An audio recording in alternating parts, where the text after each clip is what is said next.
welcome to the show, Donna. Thank you. I'm looking forward to this show, being here.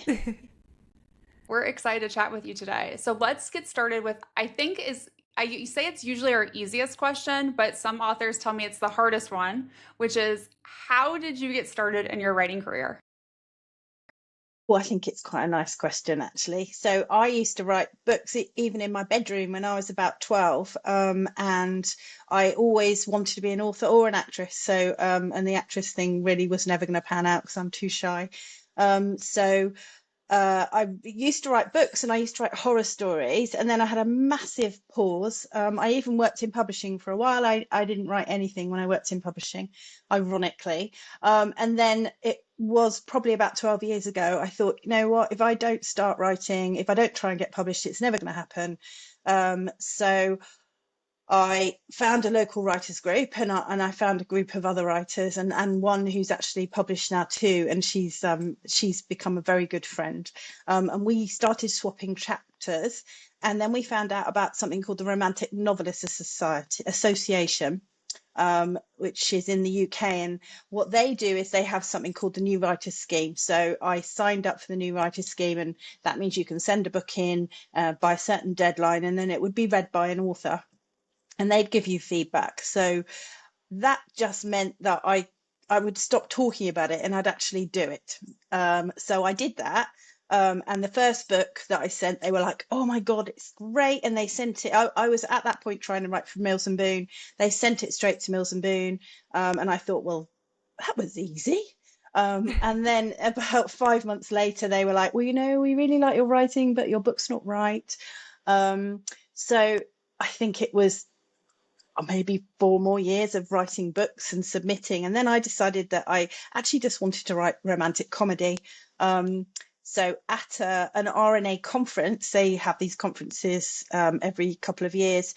I got a one-to-one pitch with it was actually a publisher. And I pitched the book I was writing, and they wanted to see more. And I was given a publishing deal with Bookshare, who I'm with now. And my first book came out in 2018, and I have been with them ever since because they're great. What So is that was surprised? my path. Those your paths. What has surprised you the most about that path? I think the thing that surprises me most about writing, because I think I assumed that the more you wrote, so I've just written my 16th book, that it would get easier, that it would really get easier, because you obviously learn tons and you learn loads from your publisher and all the editors, but it doesn't. Every book is so different. Every book is so different. It's like I think it's like if you have a child, and they're all different, and you really have very little, well, obviously I have quite a lot to do with it, but it's still, as I'm writing it, doesn't matter how much I plan or how much I know my characters. Some of them are so hard to write once I get into them. So So yeah. what made you so what made you choose to write the feel-good romantic comedies?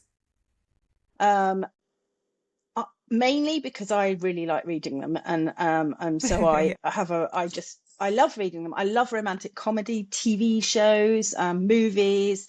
I have this thing where I like to, especially when I'm reading, I like to finish a book and end on a high. And I have a lot of friends who actually adore reading things that make them cry and make them feel, very emotionally, uh I don't even know what the word is, but I hate that. I don't. I've read books that make me cry, and I'm like, I don't want that. I want to read something that I walk and I'm away and I'm really uplifted. And also, it is like having a little romance, isn't it? It's like having a little romance, reading a romance. So that's why I write them, because even when I'm writing them, it's like having a romance. I have to fall in love with my hero. I mean, my editor, I'm just working on edits for one of my books, and she said, you haven't even described the heroine, Donna. Could you maybe tell us what she looks like? And I'm like, well, that's really hard, because actually, no, I know it's important, but actually, I'm far more interested in what the hero looks like in my books. Yes. Oh, that's Same. so lovely. Yeah. But I love that line that you just said, like you fall in, like it's a mini romance in your romance book. And it's like that's so true. And I love that. I love how you phrase that. So beautifully written. Oh, Even just thank that, it you. was beautifully written. But yeah, it's, I mean, and it's the same when you're writing or reading, isn't it? And if you watch a movie and you walk away and, you've normally fallen in love with one of the characters. And I love that. I love that feeling. Well, and Megan and I do like to be emotionally destroyed by books. You That's do. what we call it, We getting emotionally destroyed. Yes. We do. We like to call it, it's like implied consent because there are certain authors that always emotionally destroy you and we keep coming Yeah. back for more. Yeah. But it's part of the reason why we cover both like romantic books, which tend to emotionally destroy you, Yeah. and contemporary romance because we like to bounce back and forth between the two because you can't read books all the time that make you sad or that No. make you cry. It's nice to Yeah. have like a complete switch to something that's like lighthearted and fun where like you're likely not going to cry, you're going to laugh. They're going Yeah. to be, memorable characters that are funny, not sad. So, Yeah. Yeah, no, and it's true. I mean, I will read crime books. I do read crime books just for a change, but that I guess I don't get so emotionally involved with the characters then, so I can do that. I can have murder. I just, yeah, it's when I get really emotionally involved with people that I find it really hard. we understand that. So, how would you describe your latest book, A Very Italian Wedding, in 10 words or less? Yeah, this was a tough one. So I decided it was my best friend's wedding meets the ugly truth, essentially, Ooh. because they are both going to their best friend's wedding, and I love the ugly truth. That's one of my a movie that makes me laugh, and I love how Katherine Heigl has a set of rules, and she is a bit like Rose, that she's very rigid about what she wants from her love life and from her partner. So that's why I felt that that kind of encapsulated some of the book.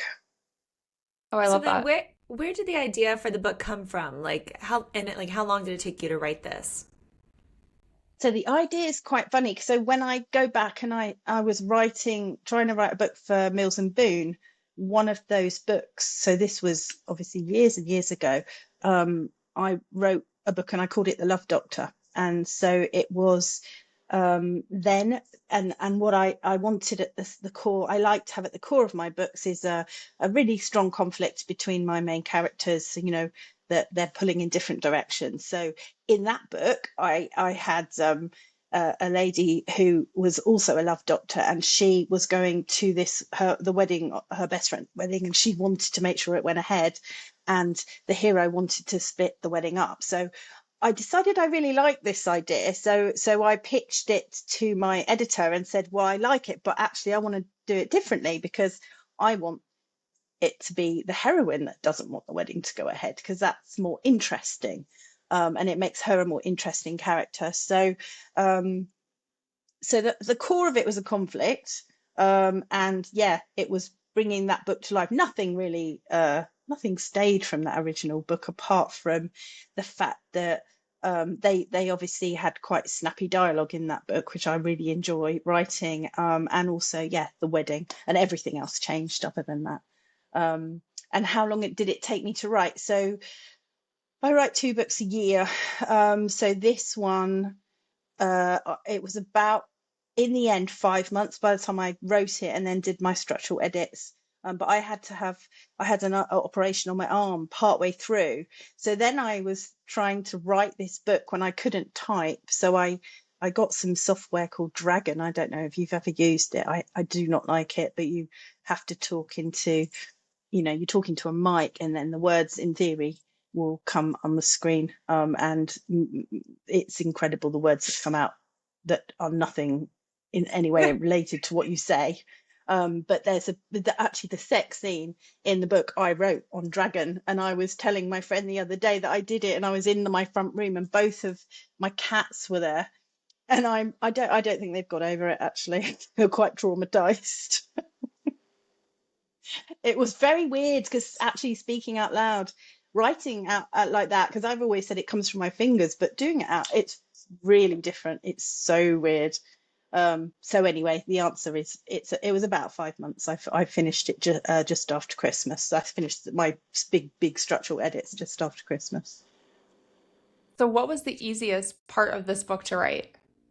Um, so I think it's generally the same for me. So when I begin a book, and I do know certain things. I don't plot, but I know roughly certain things about what's going to happen.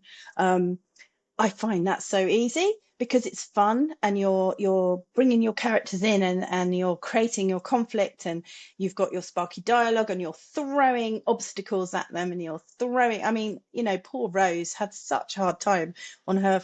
She lost her baggage. She got coffee thrown on her. She's had a really hard time. So right up till when they arrived to at the kind of Bellamelia to where the bride and groom were, you know, I was able to set up lots and lots of things. I was able to talk about all the characters, and I was going to able to set up a lot of the stories. And then a little bit when I was there was okay, but then I always hit a point, maybe just after halfway or maybe a bit lot further than that, 2/3 of the way into the book, and I'm like, well, I've created all these storylines and all these characters and all these things have gone wrong. I have no idea how I'm going to put that together now, how I'm going to fix it, how I'm going to make it all magically work out in the end. So even I don't know when I write a book how I'm going to resolve it.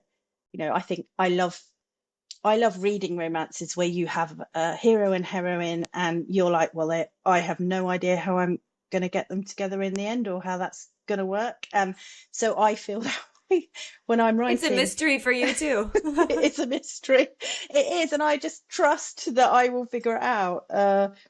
And I do, but quite often now I don't figure it out until my big edit, my structural edit stage. So sometimes I'm delivering it going, well, I'm not quite sure. I know I've got to resolve that, but I don't really know how. And then suddenly it will click at some point. So yeah, so for this one, I think after the sex scene, I really struggled because I was like, I really don't know. I don't know how to fix these characters. I don't know how to make this work.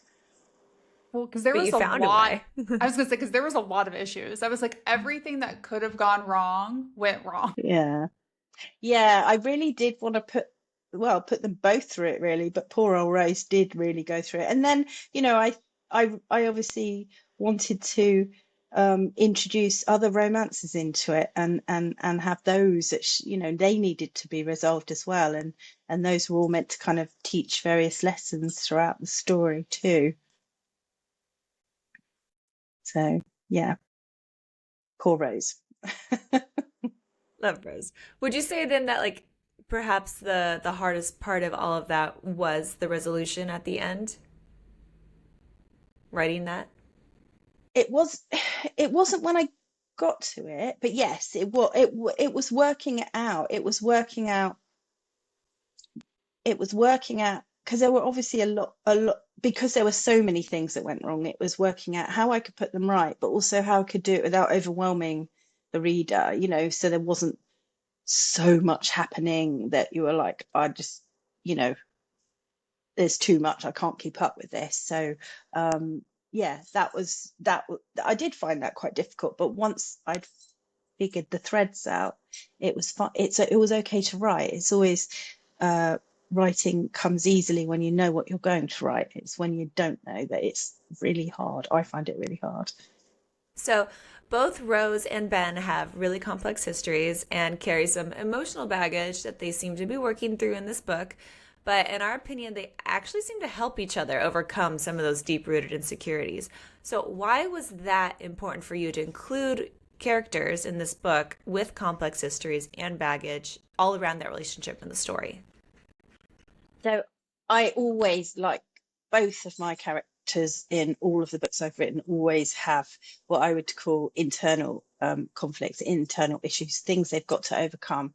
Because I think it explains why they behave the way they behave. Why is Rose so prickly? Why does she need her rules? And why doesn't Ben want to get involved in it in with anyone? So I think I do it because it makes them feel more real, but also it means you're not going, well, I don't understand why they've done that. I don't understand. And it deepens them as a character. It deepens, I think, the reader's emotional connection with them. So obviously they both had really, really good reasons for why we didn't think that they would be able to get together, but also they needed to change. So part of the book is that'll be your character arc, that as characters I would want them to learn quite a lot throughout the story, and and obviously by the end of the book they need to both be open to love, which they weren't at the start of the book.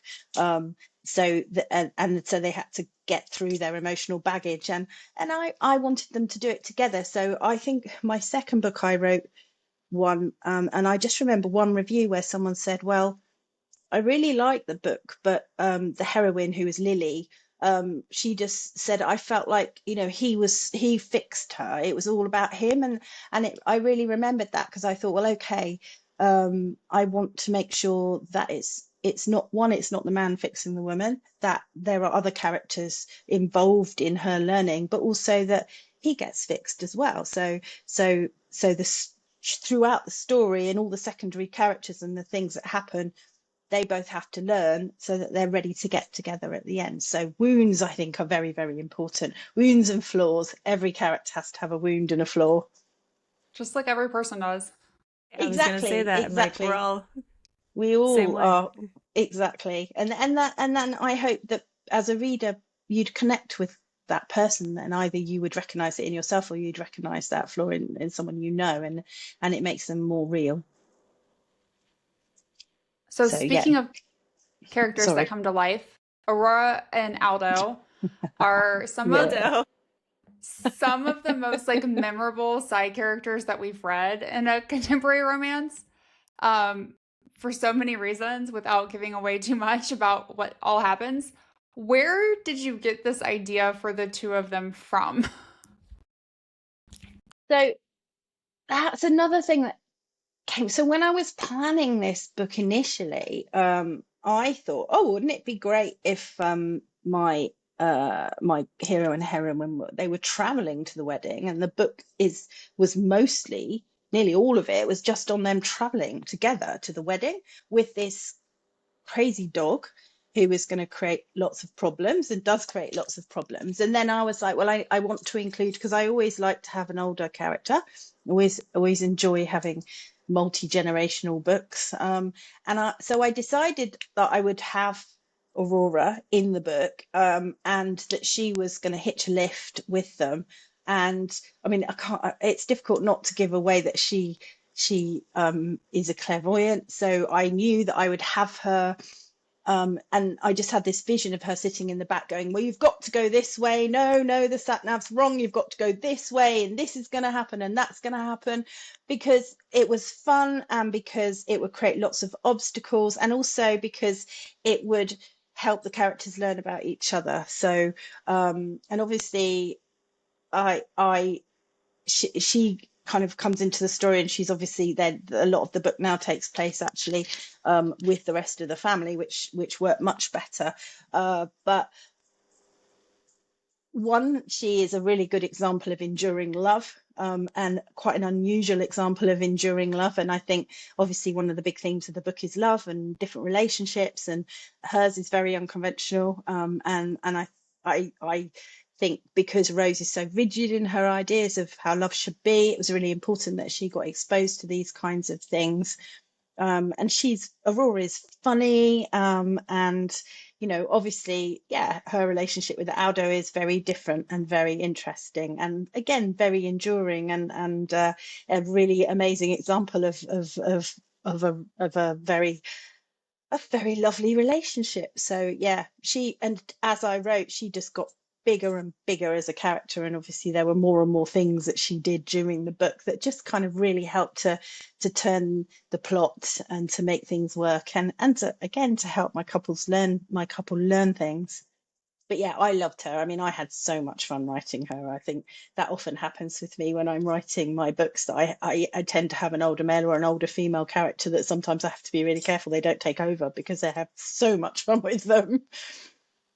Well, I think her personality, I could see how she might try to take over the storyline a little bit too, right? I feel like she needs her own book, really. I do too. Yes. I want to know more about Aurora and Aldo. And I'm Yeah, like, yeah, how were those 4 years of marriage for them when he was, physically like yeah. there? I'm like, I want to know. And then I like, know. when I did feel she like realize she could, hear the spirit? And oh yeah, I yeah. want to I know these think things. maybe there's a short story in that. Actually, I might have I've to got my own write. Coco right here. Oh, oh my gosh. Oh, oh my gosh, This you do. princess. Oh, hello, Coco. She ran in Oh, here when my beautiful. daughter was in, so she's like, Really? I'm like, there we go. I'm like, well, we got our own little Coco right there, but she's not a demon dog. She's a very good No, dog. she looks like a very nice dog. She's a sweetheart. So also there are lots of times where superstition or tradition impacts Luna and Marco's wedding. How much of this is actually related to Italian culture and like specifically to the Marino family? So it's obviously, I know the Italians are very superstitious, so that's probably as far as, it related to Italian culture goes. I mean, I won't say this right. I've the bombiniere, the almonds, that they definitely do at weddings, and that is what each of the almonds means. But everything else I made up, because I think a lot of families. I mean, my family have so many superstitions. There's things my mum won't. I can't put new shoes on the table. I don't walk under ladders. I have to salute if I see a magpie. I have loads of different things. I've just grown up with them, and now my children do them too, especially my daughter. So I quite like that. I think it's a real kind of it's a lovely family thing, but I think it's also kind of a juxtaposition of superstition versus rules, which Rose has her very rigid rules, and I mean you can't control superstition, can you? You can't. And each of those different things, the fact that they have to marry on the same day that gives a reason why it has to be this day, why it is all happening in such a rush. The fertility statue creates so many different conflicts within the book, and it sets different things on. And then obviously, there's something old, something new, the jewelry that Deborah, Luna's mum, is bringing. That triggers a whole black moment because again, it's really, really important. Oh, and then obviously the olive tree is. I I think it was nice to mark that as a symbol of an enduring marriage, and why would that marriage not be lasting? Why would that go wrong? And everyone making assumptions of why. So yeah, so it's more. It's not something. No, there is another book where I have superstitions and kind of element of not magic but superstitions in, but generally this just fit very well because it was set in Italy, because it was about the family, but also because all of those things triggered lots of issues and obstacles within the story in a slightly different way. And I feel like family traditions and superstitions always seem to be like elevated when it comes to a wedding. Oh, Yes, yes, yes. Well, that we talk about yes. that. Yeah, I think it's very important, and people obviously get very emotional, don't they? They get very emotional at weddings, and they have to be a certain way, and people have to do well. This for certain things, people have to do certain things, and yeah, I think it worked. It really did work for the wedding in a particularly good way. Great. So one of the other subplots in the book is involving Marco's grandparents and Yeah. they fight in their fight. Hmm. So why did you feel like that was an important subplot to include, and what were you hoping readers would learn from it? So obviously one of the themes is love, and one of the things that Rose does is she tries to fix love into her very rigid kind of rules, and if this happens, this is the only way that it will work.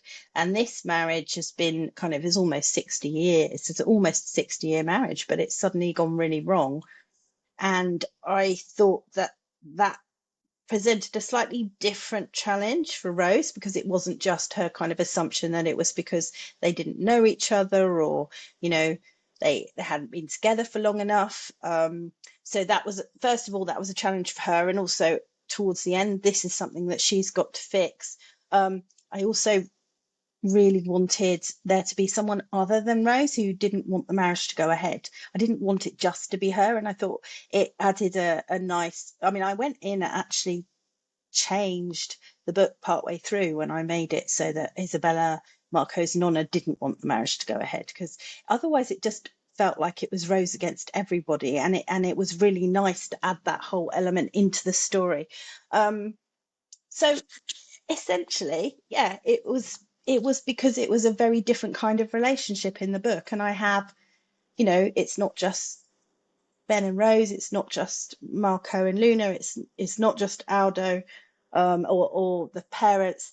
This is a really important family relationship that's going wrong, and it's going wrong in the, it's gone wrong, and the grandmother's very unhappy about the wedding because suddenly she doesn't believe in love anymore, and that, yeah, that was a new dynamic, and something that, again, Rose kind of in some ways has to step out of her roles to help to fix it and bring them back together. It was lovely to see her use, like, I'm gonna say, like, her powers, like her love Mm, doctoring, like, for good, yes, rather than, the intention of trying to break up the marriage. It's like she's yes, like, wait, let me fix. I have the tools. Let me try and fix yeah, this. And it was like, oh, she really like does believe in love, yeah, wants to move forward, and with that. So that was nice to see yeah, from her yeah, character's development. yes. That was because that was after the black moment when I think, yeah, I think Ben's words were quite harsh, essentially, when, he was telling her that she didn't really believe in love, and and actually, yeah, I think that she really learned from that, and part of her proof was, yeah, fixing that marriage, or helping to fix that marriage. Sometimes we all need someone like Ben to look us in the face and tell us Yeah, how it looks and how it might be. And we're like, oh, yeah, we got to change that. So absolutely. yeah, what was perhaps your favorite line or passage from the book, and why? This was really hard. It's more of a passage because there were loads of them, but I'm just gonna read a I mean, little besides the bit. sex scene, which is of course always a favorite.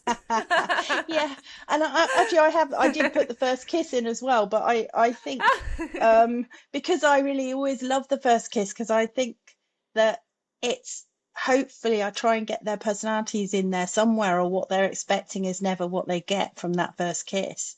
But it was, this one was the bit where they were in an accident, and she was in the car, and I think this was one of her first turning points in the book.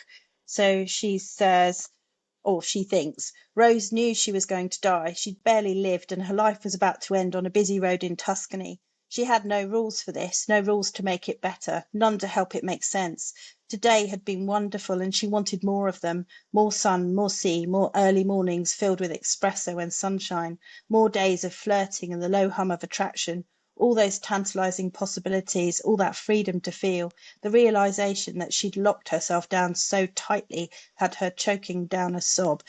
So that's a bit of a sad one, but I just think that's quite important, because that was, I think, the first time in the book where Rose thought, actually, maybe my rules aren't what I thought they were. Maybe they aren't protecting me. Maybe they're actually stopping me from living. And obviously, then, yeah, that's when they have their first kiss. And Ben is obviously very, very good at kissing, which is great. He went to University of Kissing. He did. He has a He degree did. in kissing, and now she wants one too. Right, So, yeah. yeah, that wasn't one of my funny lines, because I just thought, actually, that was quite an emotional point, and that was a really, yeah, quite a big turning point for her. So we know that you've written, this is your 15th book. You have your Yeah. 16th book coming out soon. If readers love A Very Italian Wedding, what other books that you've written would you highly recommend they check out? So I'm going to show my books here. So I have, there were these two I picked out. So they're obviously quite a lot. They're all great, everyone. But this one is the little village of New Starts that's based in the Scottish Highlands. And the reason I really enjoy that one is so that's about Callum Ryder, who is he's actually American, and he's a firefighter, and he goes to Lockton, which is a village in the Scottish Highlands, because he's been involved in a fire and he's quite traumatized, and his grandmother's died, and he has found some letters, and I actually have the letters in the book. I really enjoyed writing those letters.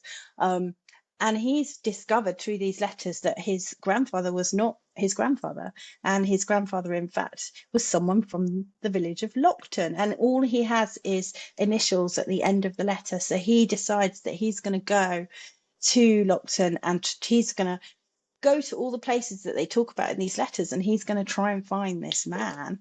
Um, and he goes to stay in a yurt on a farm, and he meets Evie Stewart, who is she was engaged to a man that she then found out he was married, so she's very off love.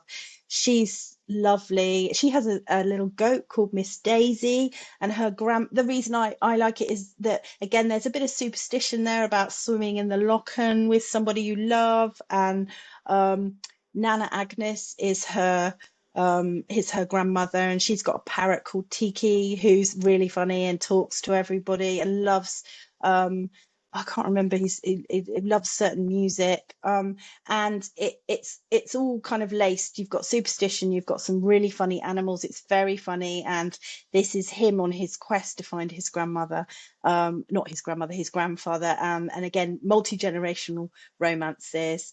Lots of lovely community. It's really fun. It's really fun. And then this one is my book that's done actually the best of all, and that's Christmas in the Scottish Highlands. And this one is about Belle, who, again, it's a different village in the Scottish Highlands. She's a teacher, and she's leaving school one day, and she cycles, and she knocks someone over with her bike, Adina Lackland, who hurts her leg.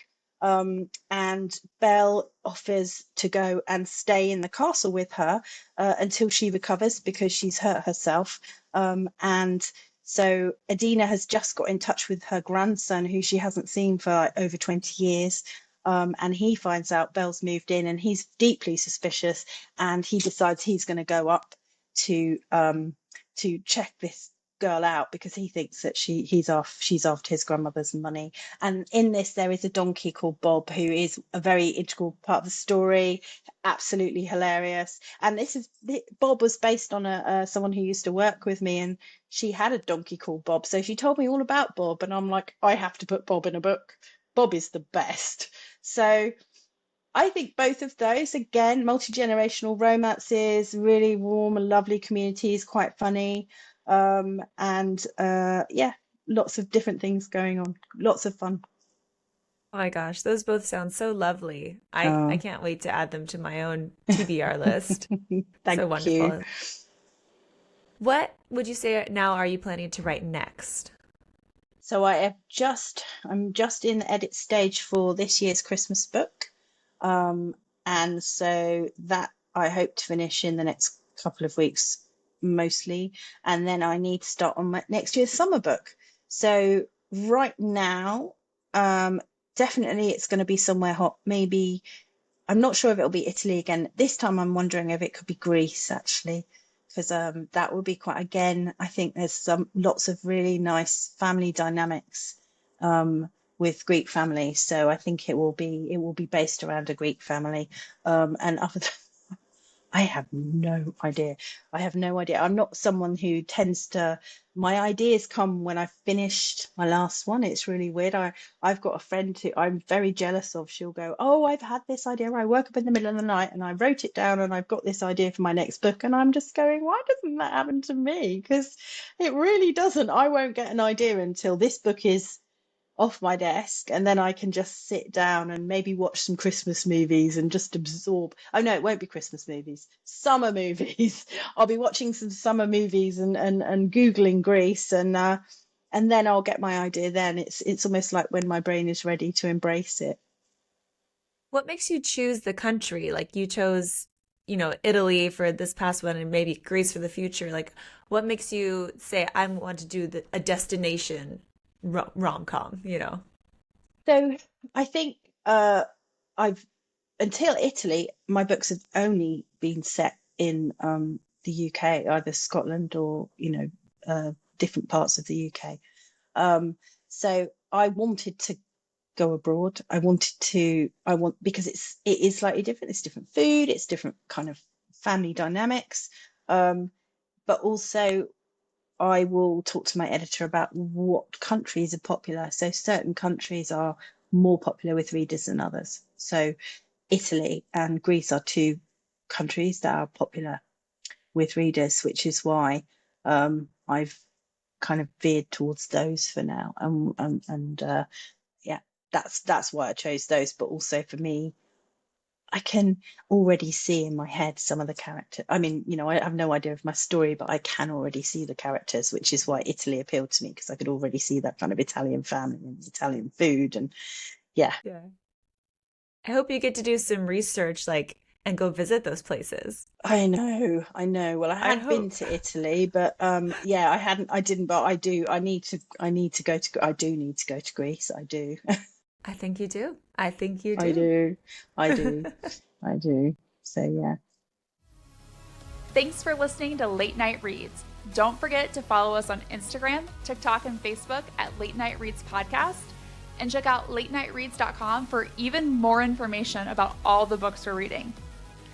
If you loved today's episode, make sure to subscribe, rate, and review our podcast. And share the show with your fellow book lovers.